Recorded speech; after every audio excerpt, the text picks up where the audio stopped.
Friends, welcome to inspire academy. ఇప్పుడు మనం చెప్పుకునే టాపిక్ ఏంటిది అంటే ఏజెస్. ఏంటిది? వయసులు. చాలామంది ఈ వయసులు అనేది ఒక 1 మార్క్ లాగా చూస్తారు, కానీ రియల్గా చెప్పాలంటే 1 మార్క్స్ 2 మార్క్స్ ఎగ్జామ్ని బట్టి డిఫరెంట్గా ఉంటుంది. లెక్కకైతే ఏజెస్ అనేది కంప్లీట్గా చాలామంది ఎలా చేస్తారు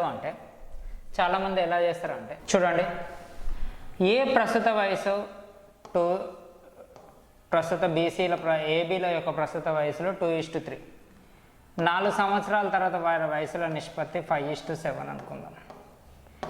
ఏ ప్రస్తుత వయసు ఎంత అని క్వశ్చన్ మార్క్. అయితే మీకు ఇన్స్టిట్యూట్లలో ఏం చెప్తారు అంటే ఒక అద్భుతమైన షార్ట్కట్ అని ఇట్లా అడ్డగీత గీసి దీని మధ్యలో డిఫరెన్స్ ఇట్లా రాసి దీంతో ఇట్లా సంథింగ్ ఏదో చెప్తారో అది నాకు నిజంగా కూడా తెలియదు. కానీ ఇట్లా చెప్పడం వల్ల ఒక బట్టి తప్ప సరే బాగానే ఉంది.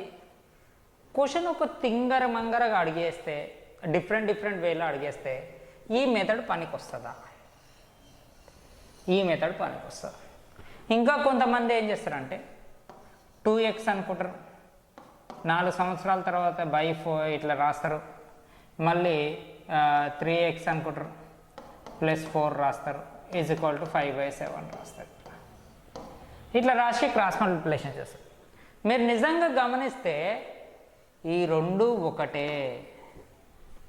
దాన్నే షార్ట్ కట్ అన్నారు వాళ్ళు, అంతే. ఆ రెండు ఒకటే. ఇప్పుడు ఈ రెండింటి మధ్య డిఫరెన్స్ ఎంత? 14, ఇదెంత 15. 14కి 15కి డిఫరెన్స్ ఎంత? 1. చెక్ చేసుకో కావాలంటే. ఇదెంత? 14, ఇదెంత? 15. 1 వచ్చింది కదా. ఇప్పుడు చూడు, 7 4s ఎంత? 28.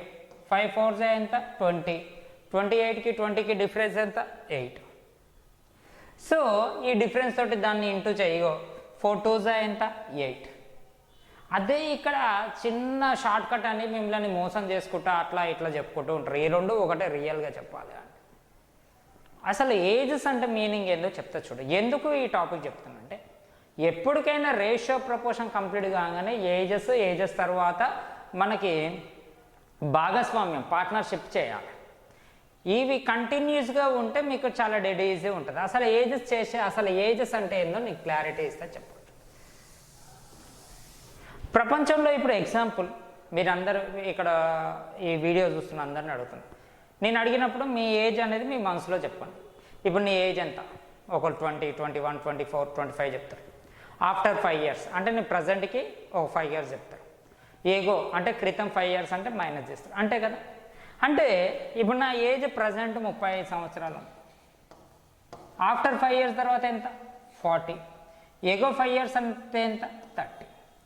అంటే ఇప్పుడు ఎగ్జాంపుల్, ఇప్పుడు మీరు నాకు చెప్పండి, నాది మామూలుగా 5 సంవత్సరాల క్రితం నాకు 30 సంవత్సరాలు అంటే ప్రజెంట్ ఎంత? 35 కదా. 5 సంవత్సరాల తర్వాత ఎంత? 40 కదా.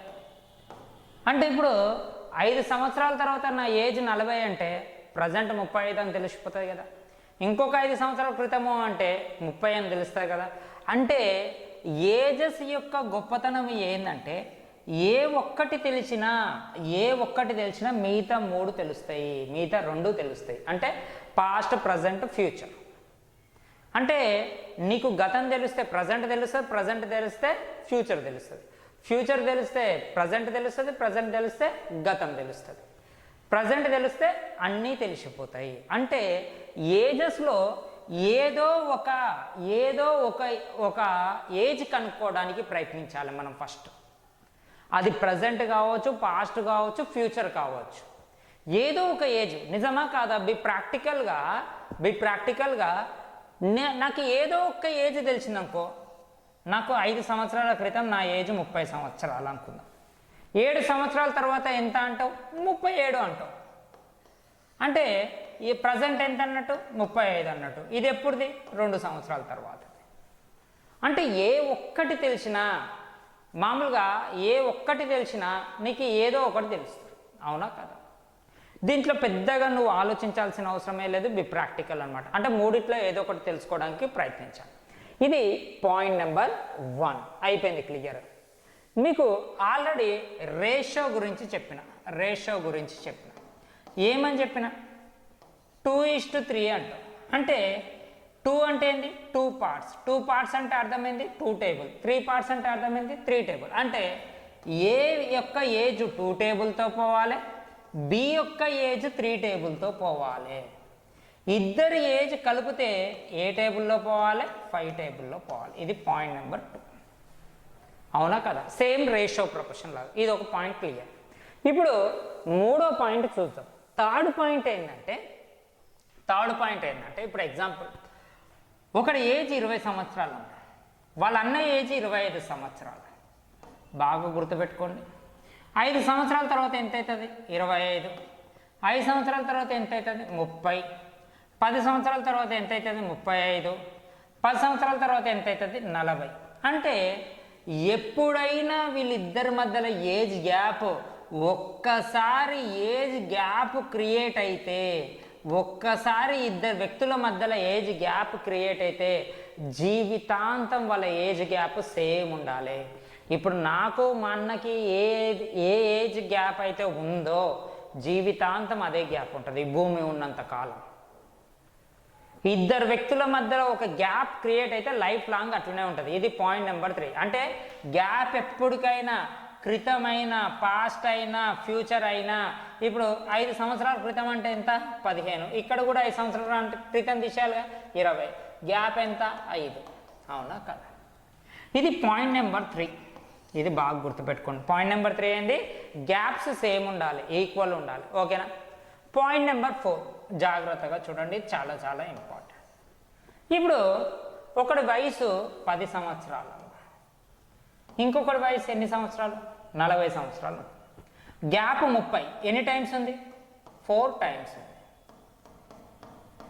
ఎన్ని టైమ్స్ ఉంది? 4 టైమ్స్. గ్యాప్ అంటే ఎన్ని టైం? గ్యాప్ 30. ఈ గ్యాప్ 30 నేను టైమ్స్ చెప్తున్నా. టైమ్స్ ఎన్ని టైమ్స్ ఉంది? 4 టైమ్స్. ఆఫ్టర్ 5 ఇయర్స్ తర్వాత 15 అవుతుంది, ఇది 45 అవుతుంది. గ్యాప్ ఎన్ని టైమ్స్? 3 టైమ్స్. అవునా? ఆఫ్టర్ 20 ఇంకొక 5 ఇయర్స్ 20, 50. గ్యాప్ ఎంత? 2.5 టైమ్స్. అంటే అర్థమైంది, గ్యాప్ మాత్రం 30 ఇయర్స్ సేమ్ ఉంటుంది, టైమ్స్ మాత్రం అయితే తగ్గుతూ ఉంటుంది. ఇప్పుడు ఒక వ్యక్తికి ఒక 25 సంవత్సరాలకు ఒక కొడుకు పుట్టిండు అనుకుందాం. కొడుకు వయసు అప్పుడు 0 ఉంటుంది పుట్టగానే.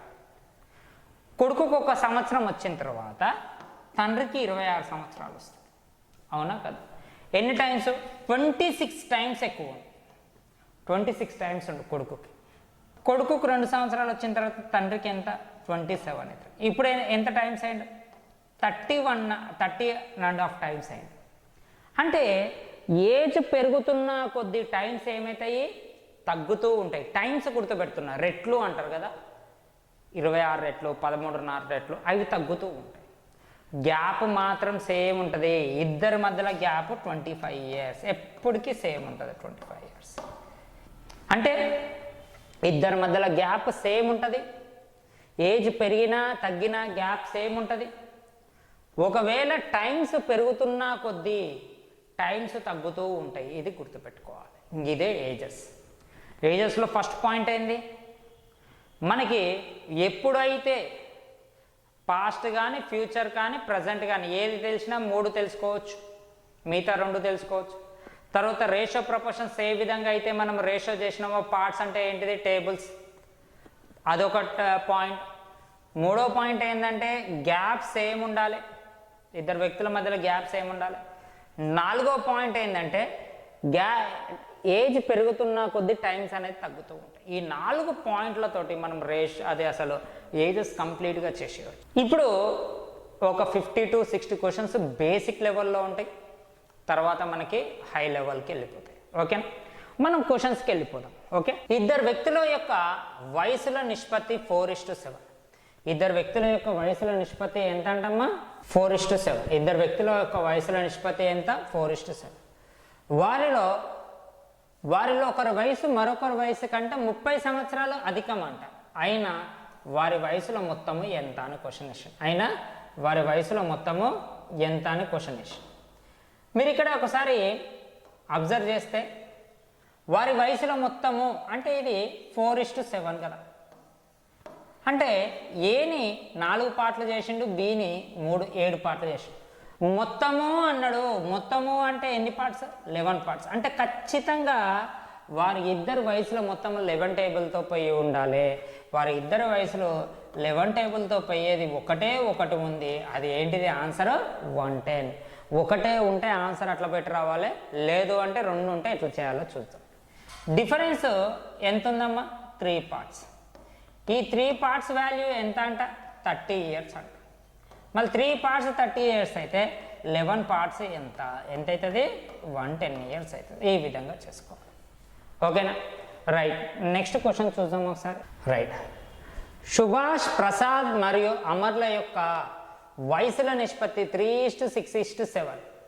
ప్రసాద్ మరియు అమర్ల వయసుల మధ్య భేదము.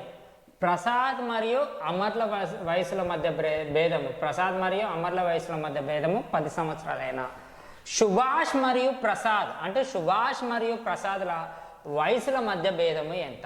ఇది ఆర్ఆర్బి ఎగ్జామ్కి వచ్చిందమ్మా. అంటే భేదము అన్నాడు, డిఫరెన్స్ అన్నాడు. డిఫరెన్స్ అంటే ఇదే కదా. ఈ డిఫరెన్స్ ఎంత? ఇప్పుడు వీళ్ళ యొక్క రేషియో ఎంత? 3:6:7. అవునా? వీళ్ళ మధ్య రేషియో ఎంత? 3 పార్ట్స్. ఈ 3 పార్ట్స్ వాల్యూ ఎంత అని అడుగుతుంది. అంటే 3 టేబుల్తో క్యాన్సిల్ అయ్యేది ఉంటే అదే కదా ఆన్సర్. మనకి 3 టేబుల్లో ఏది క్యాన్సిల్ అయ్యేది లేదు, ఒకటి ఉంది. ఆన్సర్ ఏది? 30 ఇయర్స్. ఒకవేళ 2 ఉంటే ఏంది? మళ్ళీ ఈ రెండింటి మధ్యలో డిఫరెన్స్ ఎంత? 1 పార్ట్. ఈ 1 పార్ట్ వాల్యూ 10 ఇయర్స్ అంటుండు. అయితే ఈ 3 పార్ట్స్ వాల్యూ ఎంత? ఈ 3 పార్ట్స్ వాల్యూ ఎంత అవుతుందమ్మా? 30 ఇయర్స్. సో ఆన్సర్ ఎంత? 30 ఇయర్స్. అంటే మనకి ఎప్పుడైతే 3 పార్ట్స్ ఎంత అని క్వశ్చన్ మార్క్ అడిగిండో, 3 పార్ట్స్ ఎంత అని క్వశ్చన్ మార్క్ అడిగిండో, 3 టేబుల్తో ఏదైతే పోతుందో అదే మన ఆన్సర్ అవుతుంది. డైరెక్ట్గా ఆన్సర్ పెట్టేది. ఒకటే ఉంటే డైరెక్ట్ పెట్టేయాలి. చూడండి, బాగా గుర్తుపెట్టుకోండి.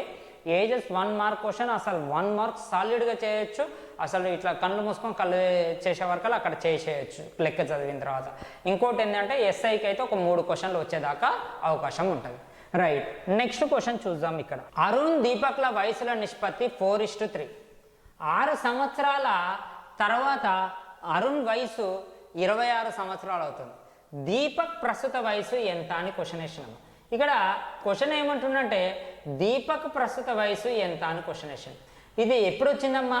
ఆర్ఆర్బి ఎగ్జామ్కి వచ్చింది. ఇక్కడ మీరు జాగ్రత్త అబ్జర్వ్ చేస్తే 4:3. ఇది ఎవరు? అరుణ్, దీపక్. అవునా? ఇక్కడ క్వశ్చన్ ఏమంటుండు?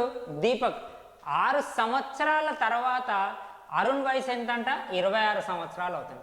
అంటే దీపక్ ప్రస్తుత వయసు, దీపక్ అంటే 3 కదా, 3 పార్ట్స్ ఎంత అని క్వశ్చన్ మార్క్ అడుగుతున్నాం. అంటే ఇప్పుడు 3 టేబుల్లో ఏదైతే పోతుందో అదే ఆన్సర్ అయ్యి ఉండాలి. అంటే ఇక్కడ అన్ని 3 టేబుల్తో పోతుంది, ఇది ఒక్కటి తప్ప మిగతాదంతా పోతుంది. ఒకసారి చూద్దాం ఇప్పుడు ఏంది అని.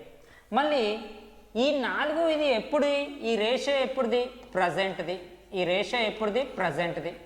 మళ్ళీ 26 సంవత్సరాలు ఎప్పుడు అవుతుంది? 6 సంవత్సరాల తర్వాత నాకు 26 సంవత్సరాలు అంటే ప్రజెంట్ 20 అన్నట్టే కదా. అంటే 26లో నుంచి 6 తీసేస్తే ఎంత? 20. అంటే ఈ 4 పార్ట్స్ వాల్యూ 20 అయితే 3 పార్ట్స్ వాల్యూ ఎంత? 4 1s 4 5s 5 3s ఎంతమ్మా? 15 ఇయర్స్. ఎగ్జామ్లో కూడా ఇట్లనే చేయాలి, నీట్గా రాయొద్దు, డైరెక్ట్ క్యాన్సిల్ చేసేయాలి. ఆన్సర్ ఎంత? 15 ఇయర్స్. ఇవన్నీ బేసిక్ క్వశ్చన్స్, రాను రాను ముందు ముందు ఇంప్రూవ్ అవుతూ ఉంటాయి. ఓకేనా? రైట్. నెక్స్ట్ క్వశ్చన్ చూద్దాం. ఇక్కడ చూడండి, సురేష్ అతని తండ్రి వయసు 2:7. వారి వయసుల మధ్య భేదము 40 సంవత్సరాలు. ఇది చాలా ఇంపార్టెంట్. ఒకసారి చూడండి, నేను 2 విధాలుగా చేస్తా. ఒకటి డైరెక్ట్గా చేయొచ్చు, ఒకటేమో నార్మల్ ప్రొసీజర్లో చేయొచ్చు. అయితే 6 సంవత్సరాల క్రితం వారి వయసుల నిష్పత్తి ఎంత? ఏపీ ఎస్ఐకి వచ్చిందమ్మా ఈ క్వశ్చన్. ఇప్పుడు మామూలుగా సురేష్ అంట, అతని తండ్రి అంట, అంటే సన్ ఫాదర్ ఇద్దరు వయసుల నిష్పత్తి ఎట్లుందమ్మా? 2:7. ఈ మధ్యలో గ్యాప్ ఎంత ఉంది? 5 పార్ట్స్. అంటే 5 పార్ట్స్ వాల్యూ ఎంత ఇచ్చిండమ్మా? 40 ఇచ్చి. అవునా? ఈచ్ పార్ట్ ఎంత అవుతుంది? అప్పుడు 8 అవుతుంది. అవునా కదా? 8 2 ఎంత 16 ఇయర్స్, అంటే సురేష్ ఏజ్ వచ్చి 16 ఇయర్స్, తండ్రి ఏజ్ వచ్చి 56 ఇయర్స్. ఇప్పుడు క్వశ్చన్ మార్క్ ఏమంటుండే అంటే 6 సంవత్సరాల క్రితం ఎంత, 6 సంవత్సరాల క్రితం అంటే ఎంత 10 అవుతుంది, ఇది 6 సంవత్సరాల క్రితం అంటే ఎంత అవుతుంది 50 అవుతుంది. సో ఇప్పుడు మనకు రేషియో ఎంత అవుతుందమ్మా 1:5 అవుతుంది. సో ఇది 1:5, ఇది ఆన్సర్. ఇది ఒక ప్రొసీజర్, ఇది ఒక టైప్ ఆఫ్ ప్రొసీజర్. ఓకేనా, ఇది కూడా బ్రెయిన్లో పెట్టుకోండి ఇట్లా. ఇంకొకటి ఎట్లా అనేది నేను చెప్తా చూడండి. ఇప్పుడు ఇవన్నీ ఈ రేషియో ఎప్పుడుది, ప్రజెంట్, అవునా, ప్రజెంట్ది. నాకు ఈ 40 ఇయర్స్కి ఎన్ని పార్ట్స్ తీసుకున్నా నేను, 5 పార్ట్స్. 40 ఇయర్స్ వాల్యూ ఎంత 5 పార్ట్స్. నాకు 6 ఇయర్స్కి ఎన్ని పార్ట్స్ వస్తాయో చూద్దాం. ఓకేనా, 5 8 ఇప్పుడు ఏమవుతుంది 6/4 అవుతుంది, అవునా, 6/8 అవుతుంది, 6/8 అవుతుంది. 6/8 అంటే ఇది ఎంత రాయొచ్చు 3/4. ఓకేనా, అంటే ఈచ్ పార్ట్ వాల్యూ అంటే ఒక్క ఇయర్కి 3/4 పార్ట్స్ తగ్గాలి, ఒక్క ఇయర్కి 3/4 పార్ట్స్. అదృష్టం బాగుండి డైరెక్ట్ క్యాన్సిల్ అయితే అయిపోతుంది. అంటే ఇప్పుడు 2లో నుంచి 3/4 తీసే, 7లో నుంచి 3/4 తీసేసి. ఎందుకు 6 సంవత్సరాల క్రితం అన్నాడు, క్రితం అంటే మైనసే కదా. ఒకవేళ 6 సంవత్సరాల తర్వాత అంటేనేమో 3/4 కాదు. ఇది ఇక్కడ ఇక్కడ చూడు ఎంత అవుతుంది 8, అంతేనా, ఎల్సిఎం తీస్తే ఎంత 8, 8 - 3 ఎంత 5, కింద 4 క్యాన్సిల్ అయిపోతుంది. ఇదెంత 28, 28 - 3 చేస్తే ఎంత 25. రేషియో ఎంత వచ్చిందమ్మా 1:5. ఇప్పుడు అదే ఎగ్జాంపుల్ 3 పార్ట్స్ వచ్చింది అనుకుందాం అమ్మ. ఎగ్జాంపుల్ 1 పార్ట్ వచ్చింది అనుకుందాం. ఇక్కడ 3/4 కాడ ఏమొచ్చింది 1 వచ్చింది. 1 వస్తే 2లో నుంచి 1 తీసేసే 1 అవుతుంది, 7లో నుంచి 1 తీసేసే 6 అవుతుంది. అప్పుడు రేషియో ఎంత 1:6. అప్పుడు నువ్వు ప్రజెంట్ కనుక్కోవాల్సిన అవసరం లేదు, ఎప్పుడు ఇది భేదం ఇచ్చినప్పుడు. ఓకేనా, చూద్దాం నెక్స్ట్ క్వశ్చన్. ఒక వ్యక్తి అతని కొడుకు కంటే 24 సంవత్సరాలు పెద్ద. 2 సంవత్సరాలలో అతని వయసు అతని కొడుకు వయసుకి 2 రెట్లు అవుతుంది. 2 సంవత్సరాల తర్వాత ఫాదర్ అంట సన్కి ఎన్ని టైమ్స్ ఉండంట 2 టైమ్స్ ఉండంట. అయినా కొడుకు యొక్క ప్రస్తుత వయసు ఎంత అని క్వశ్చన్ వేసాం. ఇది ఏమన్నాడమ్మా 24 సంవత్సరాలు పెద్ద, 24 ఇయర్స్ బిగ్ అంటుండు ఫాదర్ అంట కొడుక్కి. అంటే బిగ్ అంటే బిగ్ అన్నా స్మాల్ అన్న డిఫరెన్సే కదా. డిఫరెన్స్ ఎప్పటికైనా సేమ్ ఉండాలి, అంటే ఆఫ్టర్ 2 ఇయర్స్ తర్వాత అయినా సేమ్ ఉండాలి, ఏగో అయినా సేమ్ ఉండాలి. ఇది ఆఫ్టర్ 2 ఇయర్స్ తర్వాత వీళ్ళ గ్యాప్ ఎంత ఉంది 1 పార్ట్ ఉంది. అంటే 1 పార్ట్ వాల్యూ 24 ఇయర్స్ అన్నట్టే కదా. ఇప్పుడు నాకు మళ్ళీ 1 పార్ట్ వాల్యూ కావాలి, మళ్ళీ 1 పార్ట్ 24 ఇయర్స్ అయితే ఈ 1 పార్ట్ కూడా 24 ఇయర్సే కదా. అంటే సన్ కూడా 24 ఇయర్సే కదా. మళ్ళీ 2 ఇయర్స్ తర్వాత సన్ 24 ఇయర్స్ అయితే ప్రజెంట్ ఎంత అవుతాడు 22 ఇయర్స్ అన్నట్టే కదా ఆన్సర్, అవునా కదా. ప్రజెంట్ ఎంత 22 ఇయర్స్ అన్నట్టే కదా. అంటే ఇక్కడ 1 పార్ట్ ఈ గ్యాప్ 1 పార్ట్ 24 ఇయర్స్ అయితే ఈ 1 పార్ట్ కూడా 24 ఇయర్సే కదా. 1 పార్ట్ అంటే ఎవరు సన్, మళ్ళీ సన్ 2 ఇయర్స్ తర్వాత 24 అంటే ప్రజెంట్ రావాలంటే 22 కదా. సో ఆన్సర్ ఎంత. ఇది పెద్ద లెక్క కాదు, చాలా చిన్న లెక్క, అయినా కూడా ఆర్ఆర్బీ ఎగ్జామ్కి ఇచ్చింది ఈ క్వశ్చన్. ఓకేనా, రైట్.